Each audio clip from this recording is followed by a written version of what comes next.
오늘 말씀은 누가복음 5장 4절에서 9절입니다. 시작 95페이지입니다.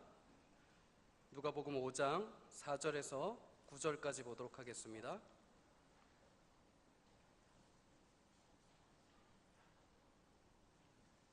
(4절에서 9절) 한 절씩 함께 하나님의 말씀을 읽도록 하겠습니다. 말씀을 마치시고 시몬에게 이르시되 깊은 데로 가서 그물을 내려 고기를 잡으라. 시몬이 대답하여 가로되 선생이여 우리들이 밤이 맞도록 수고를 하였으되 얻은 것이 없지만은 말씀에 의지하여 내가 그물을 내리리다 하고, 그리한즉 고기를 애운 것이 심히 많아 그물이 찢어지는지라. 이에 다른 배에 있는 동물을 손짓하여 와서 도와달라 하니 저희가 와서 두 배의 체험에 잠기게 되었더라. 시몬 베드로가 이를 보고 예수의 무릎 아래 엎드려 가로되 주여 나를 떠나소서 나는 죄인이로소이다 하니, 이는 자기와 및 함께 있는 모든 사람이 고기 잡힌 것을 인하여 놀라고. 아멘. 아멘. 오늘 세상 일이 내 마음대로 되지 않는다는 사실에 대해서 한번 여러분하고 가벼운 얘기를 하고 좀 시작하도록 그렇게 하겠습니다. 한 아주 똑똑한 대학생 청년이 하나 있었습니다. 능력도 있고 꿈도 있고 또 거기다가 예쁜 여자친구까지 있는 그러한 아주 전망 있는 청년이었죠.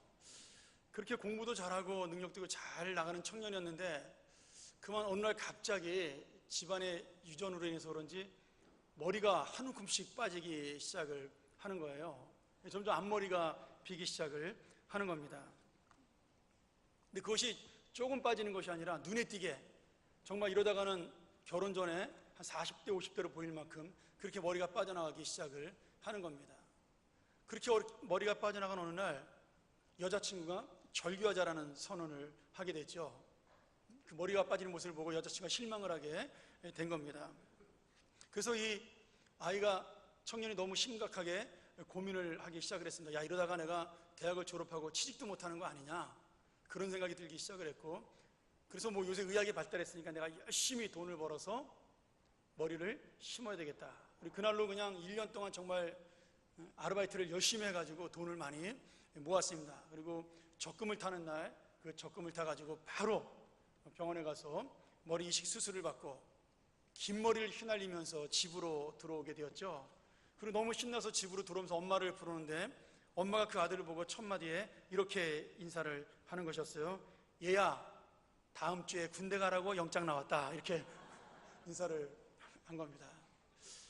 여러분, 우리가 세상 일이 내 마음대로 되지 않는 게 인생인 거죠.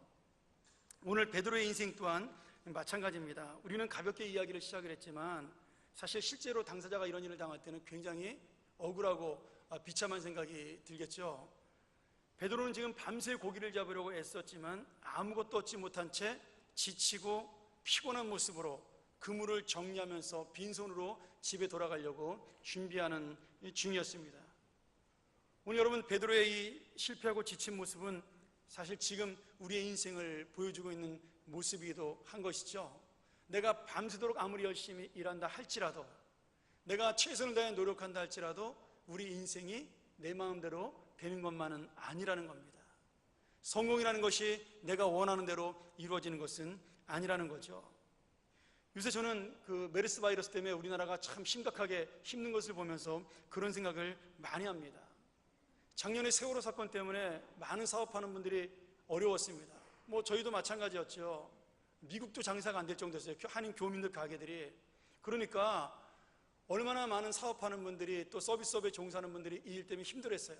관광지도 휴가철에도 많은 사람들이 절반 이상 줄어들고, 아마 올해는 새로운 각오를 가지고 이 사업하는 분들이 새롭게 한번 장사 잘 해보겠다는 마음을 품었을지도 모르겠습니다. 그런데 문제는 이러한 마음을 먹고 열심히 해보려고 작정을 하기도 전에 메르스 바이러스가 이 여름을 덮쳤고 또 경제는 어려움에 빠지게 된 거죠. 그러니 여러분, 내가 아무리 똑똑해서 많은 계획을 세우고 많은 것을 이루려고 생각한다 할지라도, 내가 노력하고 최선을 다한다 하더라도 세상 일은 우리의 뜻대로 되지 않습니다. 여러분, 왜 그런 줄 아세요? 세상이 나빠서가 아닙니다. 또 사람들이 내 마음대로 움직여지지 않죠. 내가 정성을 기울인다고 해서 그 사람이 바뀌는 것만도 아닙니다.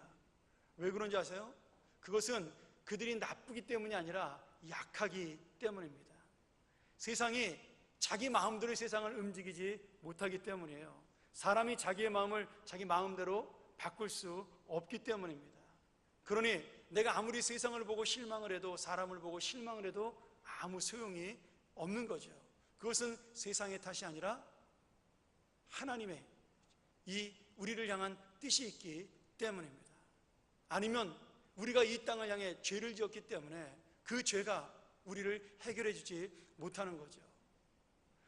오늘 베드로처럼 우리가 지친 모습을 이끌고 가끔 가다가는 내 인생을 정리하고 싶은 생각이 들 때도 있습니다. 뭐 꼭 죽으러 가는 것만이 정리가 아니라 내 인생을 돌아보면서 참 아무것도 아니었다, 헛되었다, 내가 이렇게 열심히 살아오고 정말 최선을 다해 살아왔는데 그 인생은 아무것도 아니었다라는 허무한 마음이 들 때도 있는 거죠. 근데 너무나 감사하게도 그런 때 주님께서는 베드로를 찾아와 주셨습니다. 우리에게 얼마나 감사한 일인지 몰라요. 지금 베드로가 주님을 찾은 것이 아니에요. 베드로는 주님을 찾을 생각조차 하지 못하고 피곤함과 지친 몸을 이끌고 있는데, 그런 베드로의 그 낙심하는 마음을 아시고 주님이 먼저 손을 내밀어 주신 겁니다. 그리고 예수님께서는 그물을 정리하고 있는 피곤하고 지친 베드로에게 다가가 이제 내가 집에 가기 전에 한 번만 더 깊은 데로 가서 그물을 던져보라고 베드로에게 요청을 하시는 거죠. 저는 뭐 어부도 아니고 낚시를 별로 좋아하지 않아서 평생 동안 한 번도 고기를 잡아본 적이 없습니다. 그래서 고기 잡는 법에 대해서 전혀 문외한이지만 제가 오늘 이 본문을 준비하면서 책을 보니까 어부들의 상식으로 볼 때 고기가 보통 이동하는 시간은, 민물고기들이 그렇습니다. 고기가 이동하는 시간은 보통 아침 일찍 이동한다 그래요. 그리고 지금 베드로가 고기를 잡던 곳이 갈릴리 호수니까 민물이잖아요. 민물고기는 깊은 곳에 살지 않는 것이 정석입니다. 근데 주님께서는 그 모든 상식을 깨트려 버리고 베드로에게 한낮에 깊은 데로 가서 그물을 던지라고 말씀을 하시는 거죠. 여러분, 베드로 입장에서 볼 때 지금 베드로는 고기 잡는 전문가예요. 평생 동안 어부로 잔뼈가 굵은 사람입니다. 근데 평생 동안 목수로 살다가 이제 겨우 말씀을 가르치는 예수님이 갑자기 뜬금없이 와가지고 내가 힘들어 죽겠는데 야, 깊은 데로 가서 그물 한번 던져보라고 이렇게 요청하니까 어떻게 보면 베드로의 상식으로 볼 때 이해할 수 없는 말씀이죠. 뭐 나이도 비슷한데 무시할 수도 있는 그러한 말씀입니다. 그런데 베드로가 정말 놀랍게도 여기서 자기의 모든 감정과 의지와 경험을 포기하고 주님의 말씀 앞에 전적으로 순종해서 다시 정리했던 그물을 들고 갈릴리 호수로 나가 그물을 던지는 그런 놀라운 역사가 일어나게 되죠. 베드로가 이렇게 이야기합니다. 선생님, 우리가 밤새도록 고기를 잡으려고 애를 썼지만 아무것도 잡지 못했습니다. 그러나 선생님이 말씀하셨으니까 선생님의 말씀에 순종하여 제가 그물을 한 번 더 내리겠습니다. 이렇게 베드로가 예수님의 말씀에 순종하여 그물을 깊은 곳에 던지게 됩니다. 그리고 우리가 아는 대로 놀라운 기적과 역사가 일어나게 되죠. 밤새 한 마리도 잡지 못했던 물고기를 그물이 찢어질 정도로 많이 잡게 되었고, 더 이상 자기의 그물과 자기의 배에 그 고기를 다 담을 수가 없어서 친구의 배들까지 부르는 그런 기적의 역사가 일어나게 되는 겁니다. 저는 이것이 바로 믿음의 능력이요, 또 오늘 내 상식과 경험에 맞지 않아도 베드로처럼 내가 가진 감정과 내가 가진 모든 것들을 포기하고 주님을 의지할 때 나타나는 능력이라고 믿습니다. 여러분, 지금 이 순간에도 하나님의 능력은 우리를 향해서 일어납니다. 그런데 베드로처럼 전제 조건이 있죠. 예수 그리스도의 말씀에 순종하는 헌신과 희생이 반드시 있어야 된다는 겁니다. 그것이 없이는 아무리 예수님이 옳은 말씀을 하셔도 이 성경에 이 세상 온 인류를 구원할 만한 진리의 말씀이 담겨 있어도 이 말씀 앞에 순종하는 헌신과 희생, 그 마음이 없으면 역사는 결코 일어날 수가 없는 겁니다. 그러니 여러분, 우리가 예수 믿는 것이 무엇이냐? 예수님 앞에 나의 것을 드리는 겁니다.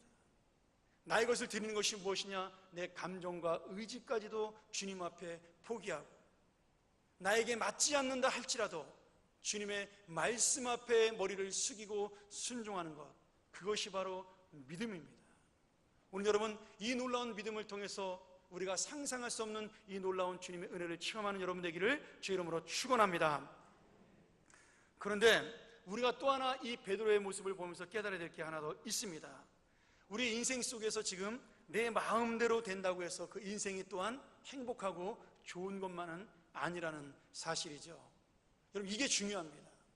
많은 사람들이 그런 착각을 하죠. 내가 원하는 것을 이루고 나면, 내가 원하는 것을 채우고 나면, 내가 갖고 싶은 것을 갖고 내가 누리고 싶은 것을 누리면 나는 참 행복할 것이다. 그렇지 않습니다. 여러분, 내가 원하는 사람을 만나서 결혼했다고 무조건 행복하던가요? 아니면 내가 원하는 만큼 잘 산다고 해서 내 지금 인생이 마음이 편안하고 행복하던가요? 아마 여러분 살면서 다 경험하셨을 거예요. 원하는 것을 얻었다고 해서 그것이 곧 행복은 아니라는 겁니다.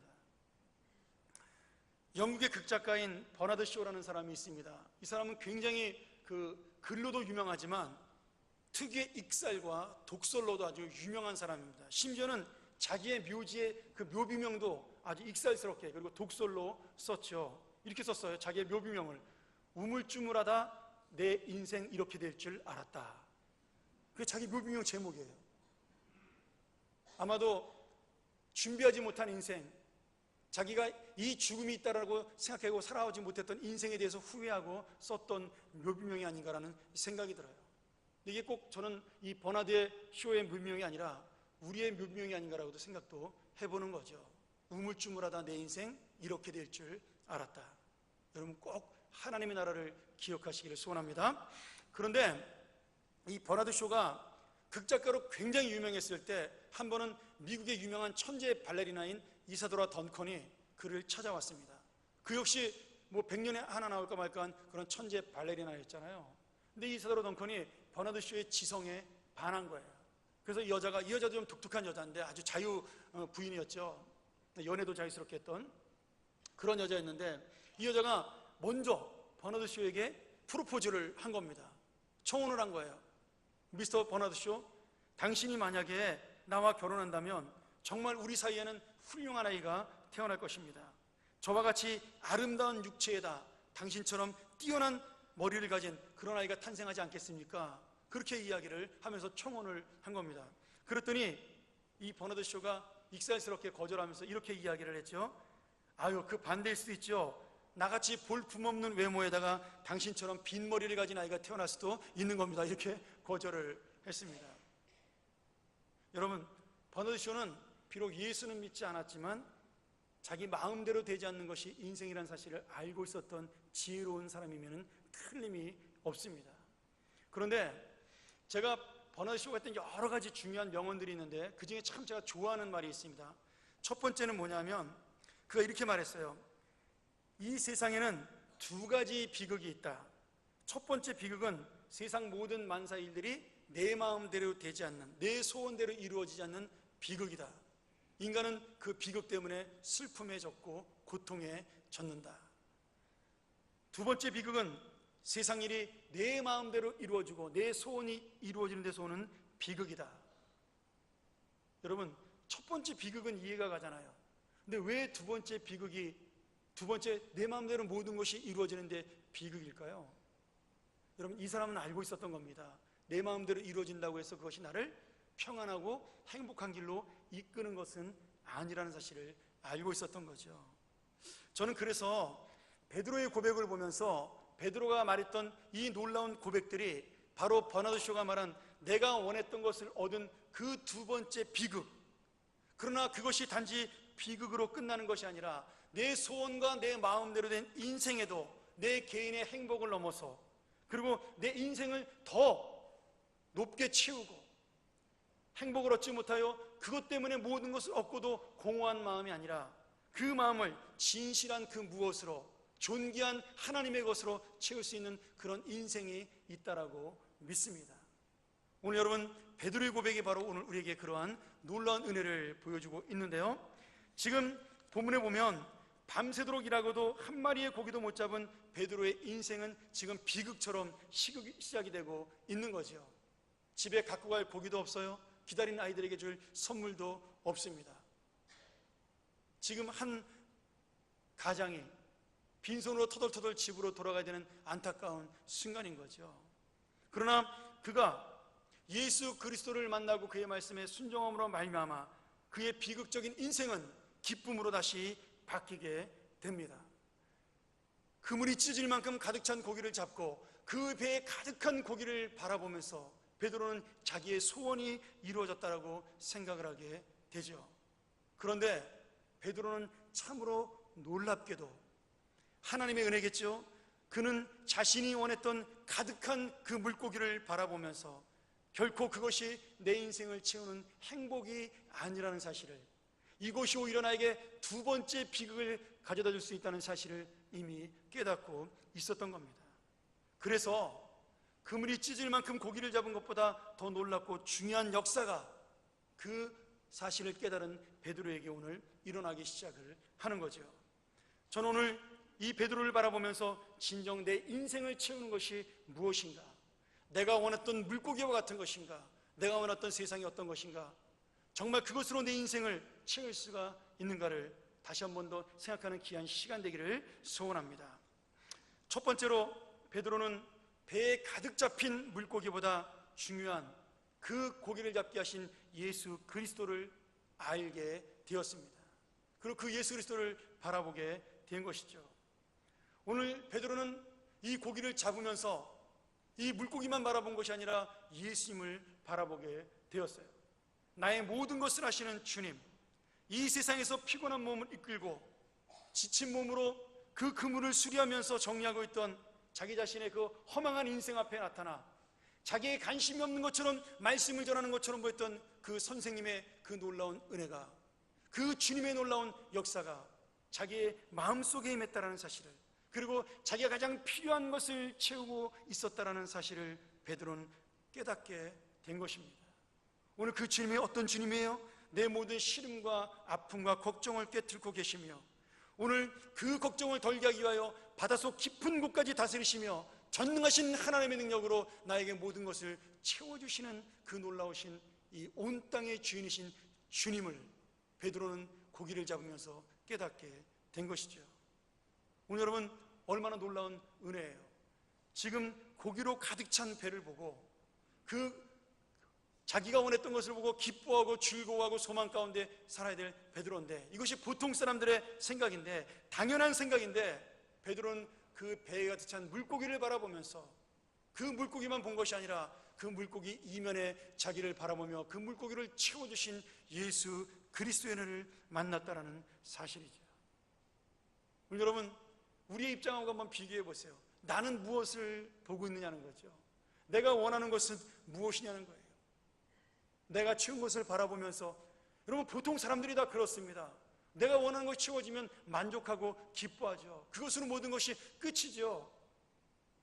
그러나 지금 하나님의 전격적인 은혜를 입은 베드로는 이 놀라운 역사 앞에서 자기가 원했던 그 물고기가 아닌 참된 근원이신 예수 그리스도를 바라볼 수 있었다라는 겁니다.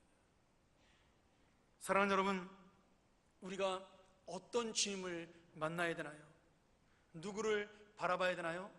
내가 신앙을 가진 후에 예수 그리스도의 은혜를 깨달은 다음에 사업에 성공할 수도 있습니다.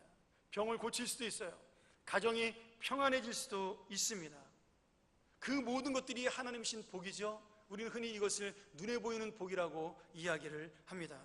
그러나 가장 중요한 복은 이 모든 것을 허락하신 바로 예수 그리스도, 그 주님이 나의 주님이시라는 사실입니다. 어느샌가 나에게 다가오셔서 내 모든 어려움과 아픔을 이해하시며 나의 마음속 깊은 곳까지 꿰뚫어 주셔서 그 모든 고통을 해결해 주시고 이 세상 온 만물을 움직여 나를 만족해 하시고 나를 풍성케 하시는 그 예수 그리스도, 그분이 나의 주님이라는 사실이야말로 내가 내 마음을 가득 채울 수 있는 가장 큰 복이라는 사실입니다.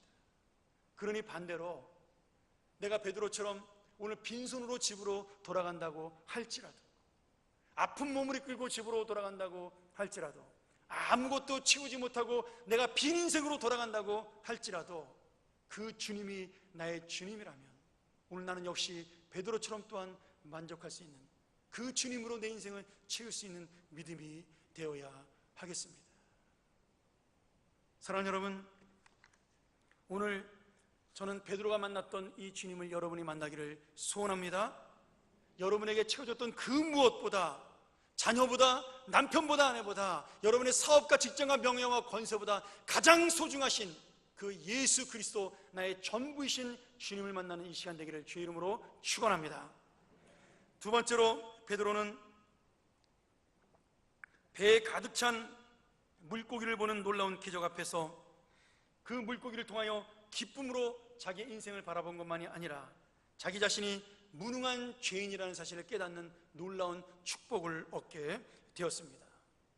여러분, 참 신기하지 않습니까? 아니, 내가 원하는 소원을 얻었는데, 내가 원하는 직장을 얻었는데, 내가 원하는 사업의 성공을 얻었는데, 내가 원하는 자리에 올라갔는데, 내가 원하는 대로 아이들이 잘 커졌는데, 그 모든 성공을 바라보면서 하나님 앞에 고백할 수 있는 그 말씀이 나는 죄인입니다라는 고백이죠. 이 얼마나 놀라운 고백이에요. 여러분 보세요. 베드로가 예수님께 고백했던 나는 죄인이라는 이 단어가 참 성경적으로 의미가 있는 단어입니다. 제가 새벽기도 시간에 잠깐 얘기했지만 이 죄라는 단어가 성경에서는 어떤 행동의 죄를 이야기하기도 하지만, 뭐 도둑질했다, 사기쳤다, 뭐 누구를 때렸다, 이런 죄를 이야기도 하지만, 사실 근본적으로는 하나님을 알지 못하고 살아온 인간의 근본적인 악과 교만을 가리키는 단어입니다. 그래서 히브리어로 이 죄라는 단어가 하마르티아잖아요. 여러분, 이 하마르티아라는 죄라는 단어가 뭐예요? 관역을 이렇게 쫙 겨냥했는데, 내가 화살로 딱 쐈는데 그 관역이 엉뚱한 곳에 맞았다라는 거예요. 빗나갔다라는 겁니다. 내가 총을 쐈는데 명중되지 않냐고 엉뚱한 목표물에 가서 맞았다라는 겁니다. 우리의 인생이 하나님의 목표와 하나님의 목적대로 살지 못하면 그것이 바로 죄라고 성경은 이야기하는 거죠. 그러니 여기 죄인이라는 단어, 바로 이 하마르톨로스라는 단어 자체도 바로 그런 의미를 의미하고 있는 겁니다. 내가 어떤 특별한 죄를 지어서 죄인이 아니라 하나님 앞에 무능하고 부족하여 하나님을 의지하지 않았던 그 인생 전체가 바로 내가 죄인이라는 사실입니다. 여러분, 이걸 받아들이기가 진짜 힘듭니다. 뭐 여기 앉아있는 대부분의 우리 어르신들은 예수를 오래 믿었기 때문에 당연히 나는 죄인이라고 생각하시겠지만, 만약에 예수를 처음 믿는 분들이 이 자리에 계시다면 도대체 내가 왜 죄인인가를 깨닫기가 쉽지가 않습니다. 나는 내가 성공한 것을 가지고 잘 사용했고 최선을 다해 살았고 성실하게 살아왔는데 내가 왜 죄인이냐? 여러분, 아무리 내가 뛰어나게 살아왔다 할지라도 그 안에 내 힘과 내 능력으로 하나님 없이 살 수 있다는 교만한 마음을 가지고 살아왔다면, 아니 본인은 교만하지 않다고 생각할지라도 지금 하나님이 없어도 나는 살 수 있다라고 그런 마음을 가지고 살 수 있다면 그것이 바로 성경에서는 가장 큰 죄라고 우리에게 말씀하고 있는 겁니다. 그래서 사복음서에 보면 예수님께서 이 죄인들을 불쌍히 여기시고 긍휼히 여기시는 장면이 나옵니다. 그들이 어떤 큰 죄를 지었기 때문이 아니죠. 그들은 죽을 죄인이기 때문이 아니라 불쌍히 여겨서 하나님의 은혜가 필요한 사람들이기 때문입니다. 여러분, 이 의미를 잘 아셔야 돼요. 내가 죄인이라는 고백은 세상적으로 보면 죽을 수밖에 없는 죄인입니다. 심판받을 수밖에 없는 죄인입니다. 그러나 하나님의 사랑 앞에 서면 이 죄인은 하나님의 은혜가 필요한 죄인입니다. 하나님의 사랑이 필요한 죄인이에요. 하나님이 구원할 죄인입니다. 오늘 베드로가 그 사실을 깨달은 거죠. 지금 베드로가 자신을 죄인이라고 고백하는 그 이면 속에는 바로 내가 이런 주님의 은혜를 받을 만한 자격이 없는 자라는 그러한 사실을 깨달은 고백입니다.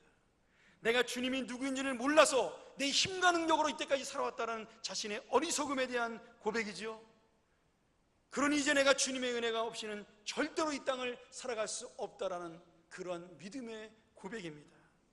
또한 베드로가 마지막으로 나를 떠나소서라고, 그러니 나를 떠나소서, 내가 죄인이니 나를 떠나소서라고 고백했던 그 말씀은 역설적으로 나를 은혜로 붙들어 달라고, 주님이 없이는 죽을 수밖에 없고, 주님이 없이는 넘어질 수밖에 없고, 주님이 없으면 아무런 희망도 능력도 없는 이 사람, 아무리 이 배에 물고기로 가득 찬 만선의 능력을 가졌다 할지라도 이 내 인생을 내 힘으로 살아갈 때는 허망한 인생이 될 수밖에 없다는 사실을 깨달은 베드로의 고백이 바로 오늘 내가 죄인이라는 이 고백입니다.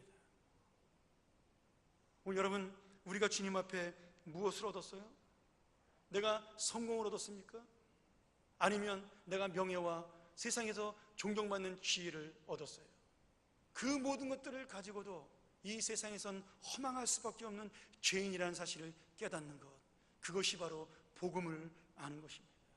그것이 바로 여러분의 영혼이 사는 길이에요. 여러분, 세상 사람들은 얼마나 어리석은지 모릅니다. 자기가 배운 쥐꼬리만한 지식을 가지고, 아니면 자기가 가진 그 조그만 먼지만도 못한 다 없어질 것들을 가지고 자기가 혼자 살아갈 수 있다고 착각을 하며 사는 거죠. 자기 자신이 얼마나 연약한 존재인지를 모르고 살아가는 겁니다. 1911년도에 바비리치라는 유명한 미국의 스턴트맨이, 여러분 그림 보이시나요? 특별히 제작된 저 철제 드럼통을 만들어서 저 속에 들어가서 그 뉴욕에 있는 나이아가라 폭포 꼭대기에서 떨어진 그러한 기록을 세운 일이 있습니다. 뭐 보기에 아무렇게 생겼는데, 여러분 나이아가라 폭포가 200m가 넘는 그 위에서 떨어지면 그 수압에 의해서 사람의 몸은 박살이 납니다. 근데 저 드럼통 안에 들어가서 이 사람이 굴르면서 떨어졌는데 약간의 타박상을 제외하고는 하나도 다치지 않고 살아나왔어요. 그리고 저렇게 기념사진을 찍은 거죠. 사람들이 막, 신문기자들이 뭐 바비리치에게 물어봤죠. 야, 당신은 어떻게 이렇게 살아날 수가 있었냐? 바비리치가 이렇게 얘기했어요. 내가 내 능력으로 모든 것을 다했다. 나의 힘으로 나를 보호할 수 있는 모든 것을 다함으로 나는 이런 작은 상처와 부상만 있고 이 나이아가라 폭포를 이겨낼 수가 있었다라고 그렇게 이야기를 했습니다. 사람들은 거기서 인간 승리라고, 뭐 굉장히 자연을 이긴 인간의 승리라고 그런 놀라운 기사를 막 이렇게 써서 나갔죠. 그런데 말이죠, 5년 후에 이 바비리치가 뉴질랜드에서 도심의 길거리를 걷다가 그만 모르는 사람이 버린 오렌지 껍질에 미끄러지면서 넘어지게 됩니다. 그냥 넘어진 것이 아니라 심하게 넘어져서 다리가 부러지는 골절상을 입게 돼요. 그런데 그것으로 끝난 것이 아니라 병원에 옮겨진 상태에서 그만 그 골절상의 후유증으로 사망에 이르게 되는 겁니다. 여러분 한번 생각해 보세요. 나이아가라 폭포라는 자연을 이긴 이 바비리치가 오렌지 껍질을 이기지 못하고 죽었습니다. 여러분, 저는 그분이 나쁘다 좋다를 이야기하는 것이 아닙니다. 오늘 이 인간이 얼마나 연약한 존재라는 사실을 보여주는 대표적인 모습입니다. 여러분, 우리가 자랑할 것이 없습니다. 다 없어질 것들이고 다 소멸할 것들입니다. 우리 몸 자체가 먼지잖아요. 사람이라는 말 자체가, 아담이라는 말 자체가 흙이라는 말입니다. 우리는 죽으면 먼지로 돌아갈 존재이기 때문에 하나님께서 우리를 사람이라고 부르신 겁니다. 여러분, 근데 우리가 그 먼지를 지금 자랑하고 있는 거예요. 내가 죽으면 풀풀 날리는 이 먼지를 가지고 내가 지금 모든 것을 할 수 있다, 잘났다라고 그 조그마한 지식과 조그마한 능력을 가지고 자랑한다라는 말씀이죠. 그런 여러분, 가장 어리석은 사람이 누굽니까? 가장 큰 죄인이 누구예요? 자신이 누구인지를 모르고 사는 사람입니다. 그렇기 때문에 여러분, 죄도 범하는 거예요. 이 죄는 나만 알고 있을 것이다. 이 죄는 지어도 남들은 모를 것이다. 그렇기 때문에 그런 어리석은 마음으로, 그런 무지하고 연약한 마음으로 죄도 짓는 거죠. 그러니 이 세상에서 가장 어리석은 사람은 자신이 무능한 죄인이라는 사실을 모르고 내 힘으로 나는 살아갈 수 있다고 착각하며 사는 사람입니다. 그런데 베드로는 그물에 가득 찬 물고기를 바라보면서 자신이 아무것도 할 수 없는 무능한 죄인이라는 사실을 깨달았습니다. 산처럼 쌓인 자기가 소원을 이룬 성공을 보고서 자기가 죄인이라는 사실을 깨닫게 되었어요. 여러분, 이것이 바로 베드로가 받은 진짜 은혜입니다. 이 깨달음이 가득 잡힌 물고기보다 더 큰 축복이죠. 주님의 말씀에 순종하여 그물을 던지고 물고기가 가득 잡혀나가는 그 순간에, 그리고 그물이 찢어져가는 그 순간에 베드로의 교만도 찢겨나갔습니다. 베드로의 자신감도 찢겨나가고요, 불신앙도 찢겨나가고요, 지금껏 자기를 지배해왔던 경험과 인생의 모든 지식들이 한꺼번에 찢겨져 나가는 그런 놀라운 경험을 통해서 자신이 무능한 죄인이라는 사실을 주님 앞에 고백하는 그러한 귀한 영혼으로 바뀌게 된 것입니다. 오늘 여러분, 예수님을 제대로 만난 사람의 특징은 무엇입니까? 자신이 보잘것없는 사람이라는 것을 깨닫는 겁니다. 내가 연약한 사람이라는 것을 깨닫는 겁니다. 내가 주님의 은혜가 없이는 아무것도 할 수 없는 그러한 무능한 사람이라는 것을 깨닫는 그 순간이야말로 하나님의 은혜가 임하는 순간입니다. 오늘 주여 나는 죄인입니다, 나를 떠나소서.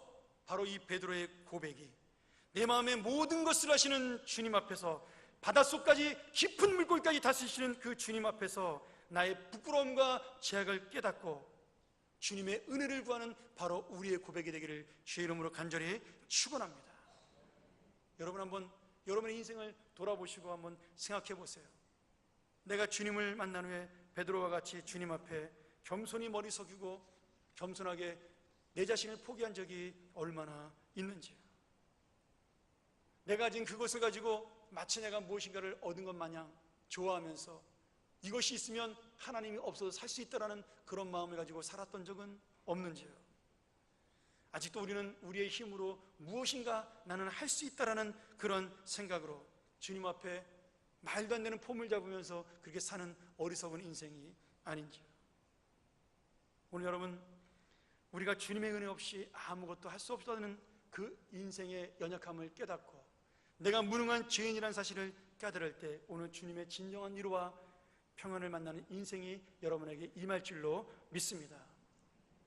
세 번째로, 베드로는 배에 가득한 물고기를 바라보면서 그 물고기만 본 것이 아니라 인생의 방향을 바라보고 새롭게 바꾸게 되었습니다. 여러분, 이것이 가장 중요합니다. 베드로는 배에 가득 찬 물고기를 보고 부자가 되었다고 기뻐하지 않았어요. 부자가 되었다고 교만하지 않았습니다. 그것 때문에 좋아서 다른 사람에게 자랑하지도 않았습니다.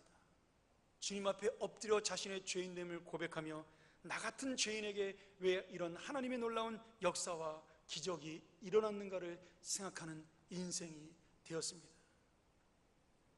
그리고 베드로는 예수님을 바라보면서 자기의 인생의 가치관을 바꾸게 되었습니다. 지금까지 살아온 내 인생은 물고기가 전부였어요.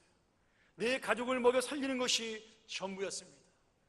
내가 어부로서 선장으로 출세하는 것이 자기의 전부였어요.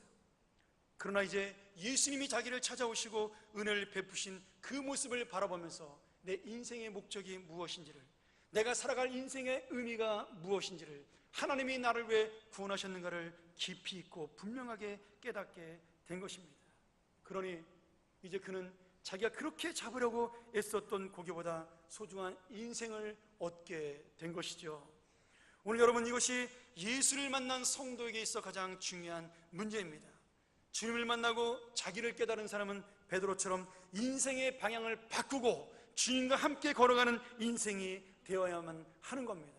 오늘 여러분, 이 말씀을 듣고 여러분이 전부 베드로처럼 여러분의 일터를 떠나 다 주님의 제자가 되라, 그런 말씀은 아닙니다.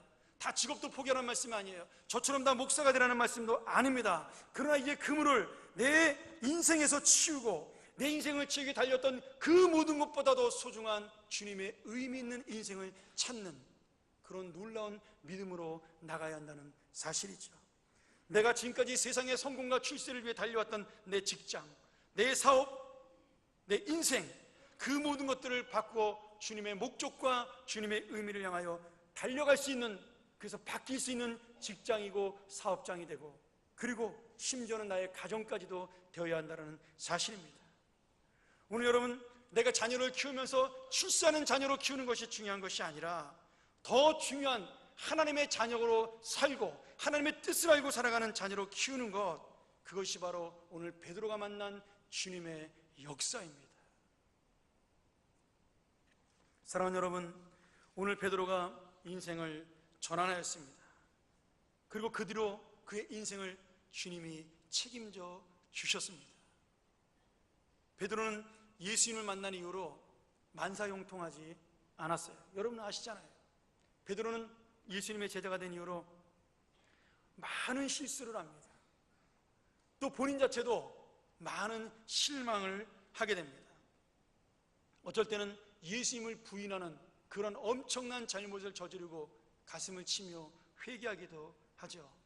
그러나 어떤 순간에도 주님께 방향을 바꾼 그 인생을 주님은 책임져 주시고 그와 함께하여 주셨습니다.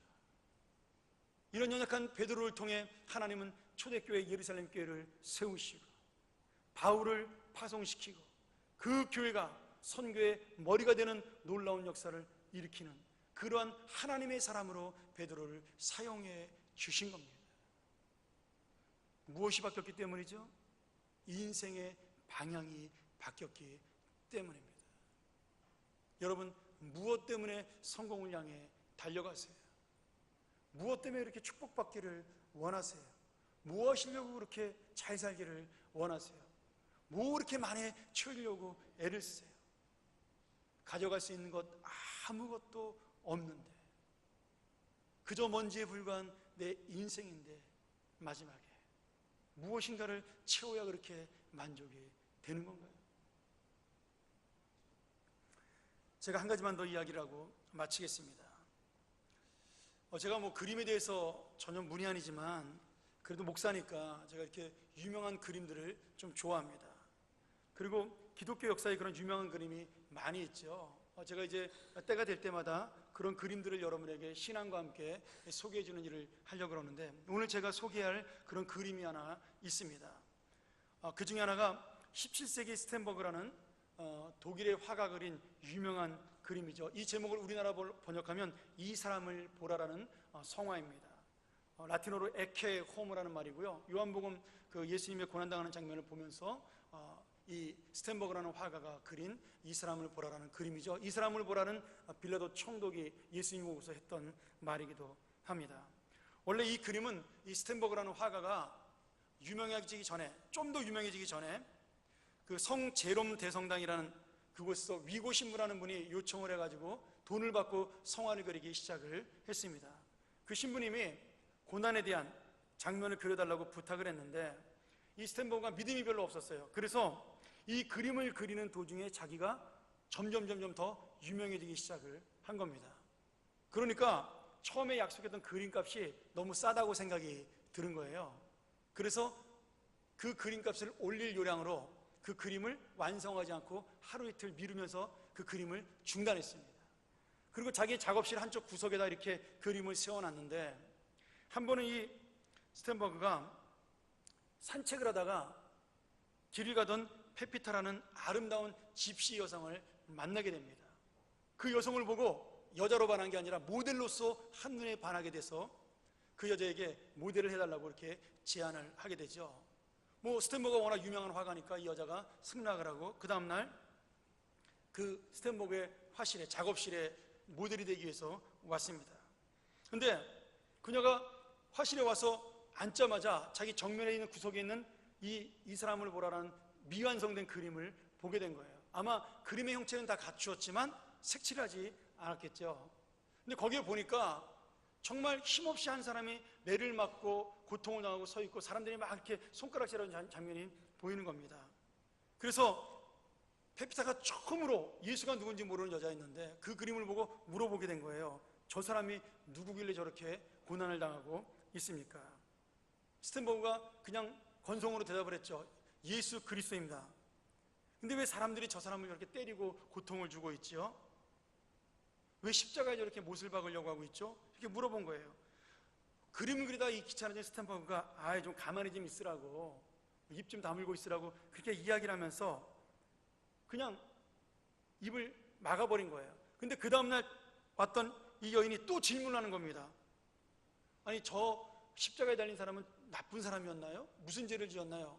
스탠버그가 대답을 한 거죠. 아니, 그 사람은 죄를 짓지 않았습니다. 하나님의 아들인데 사람들이 그냥 그 사람에게 고통을 준 겁니다. 이 대답을 한 거예요.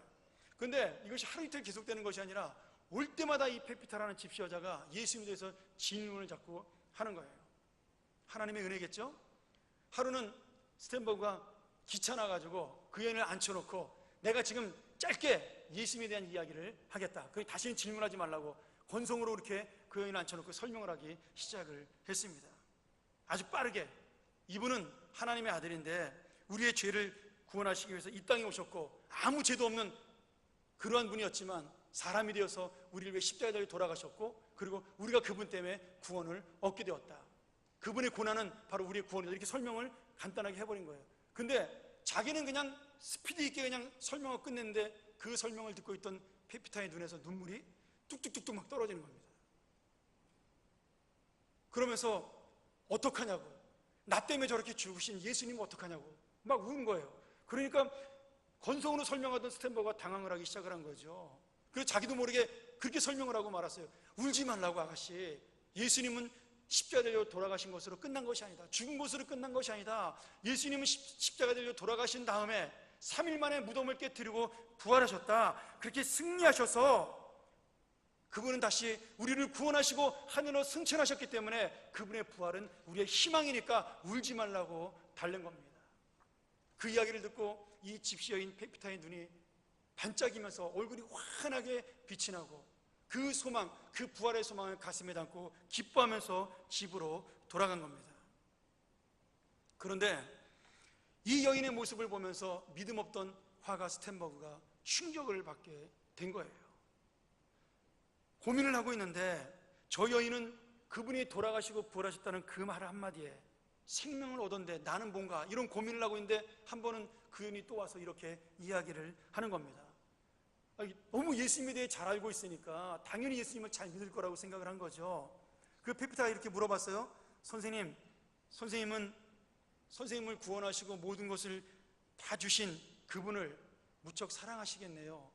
그리고 그 말을 던지고 집으로 간 거예요. 스탠버그의 마음속에 그때부터 갈등이 시작을 한 겁니다. 내가 정말 주님을 사랑하는 사람인가? 내가 정말 그 주님의 사랑을 알고 있는 사람인가? 그리고 그 깨달음을 계기로 스탠버그는 다시 한번 십자가와 부활에 대한 희망과 믿음을 회복하게 되었고, 그리고 나를 위해 십자가에 달리신 예수님을 그리면서 돈이 적다 불평했던 자신의 마음을 철저하게 회개하고, 그리고 그림을 다시 시작해서 완성한 것이 바로 오늘 여러분에게 보여드렸던 이 사람을 보라라는 에케 호모라는 유명한 그림입니다. 여러분, 놀랍게도 말이죠, 이 스탠버그의 깨달음으로 그 믿음의 성찬을 그렸던 이 사람을 보라라는 그림이 스탠버그 한 사람을 변화시키고 페피타라는 여인을 변화시킨 것으로 끝나지 않았어요. 이 그림 아래에 보면 이런 말씀이 적혀 있어요.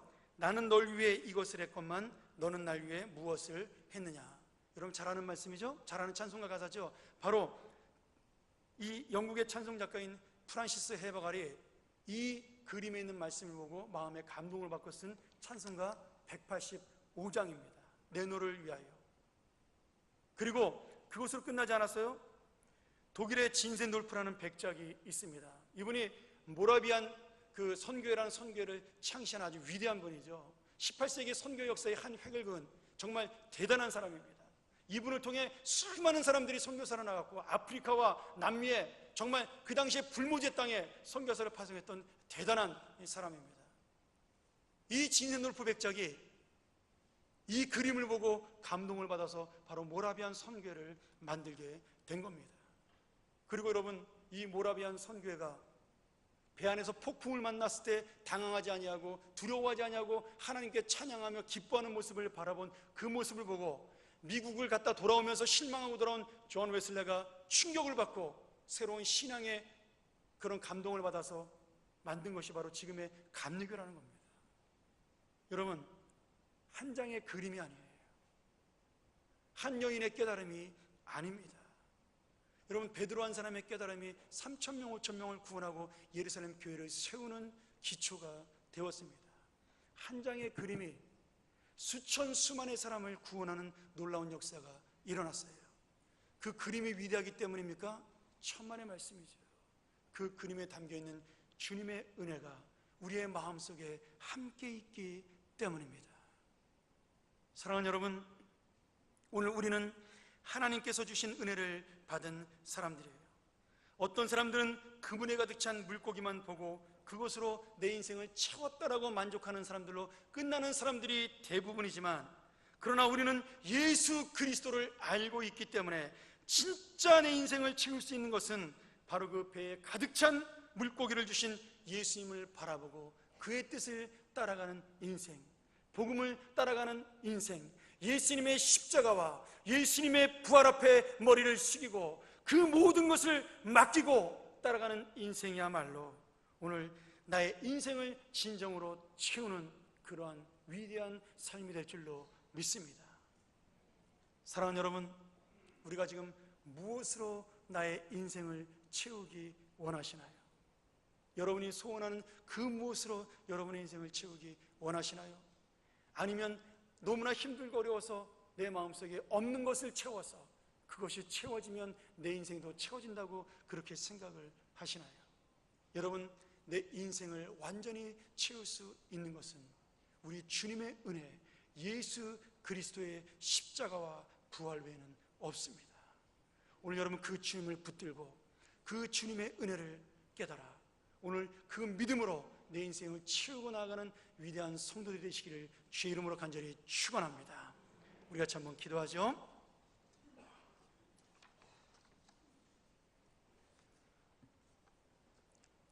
은혜로우신 아버지 하나님, 오늘 부족한 자의 말씀을 통하여 하나님의 귀한 복음이 전달되었습니다.